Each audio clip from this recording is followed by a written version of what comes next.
Nasa gitna. 이런 게 좋아요. Alam mo na si Jompiong mo na. 저는 Di mas naging crush ko talaga si ano sa The Hairs talaga. Hindi ko kasi type yung babae kasi doon eh. Kay Jompiong kasi hindi masyadong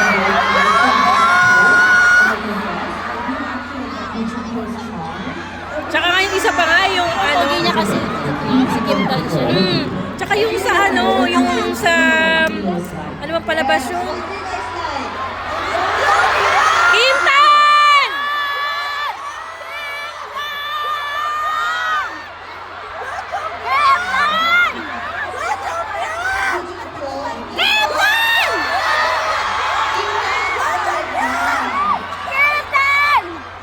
그러니까 어쨌든 남자니까라고 하긴 그렇지만 어쨌든 좀 박력 있게 있는 그대로 딱 선호하시는 거죠. So, ang price yung sagot is in the Philippines, yung mga Filipino Minos, gusto niyo medyo parang malakas, yung parang katulad ni Kujupyo. 좀 조심스럽고 Kaya sabi nga medyo mahina approach. I don't think so. I don't think so. Yes. So actually, the question is, assuming that this is from Minho standing in the girl's point of view, which of the three would be a total deal breaker? How about you, if you're the girl? What would you 제가 like? 용납할 수 없는 Yes, if you're the girl, what would be like parang, anong di ko yung type? Ganon.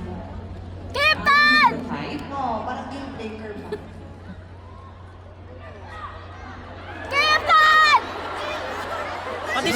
Pati siya naisip din siya eh. So, pili ako sa kanila. Ako na lang! 약간 그런 진심이 있어서 사실 Pero naging sila. Hagi sa iyo yung mic, no? Oh, ikaw sumagot! 저는 좀 진짜 Ito na, mic mo! So, for me, I think as long as it's heartful. Napakalayo mo ah. Masyado ano, VIP kasi. Matters. Pwede rin naman yun. Tama rin. As long as galing sa puso at kaluluwa ang confession, correct? Okay. Now, so the question now is, out of the three characters, which one do you think resembles your real personality the most? Yes! 김한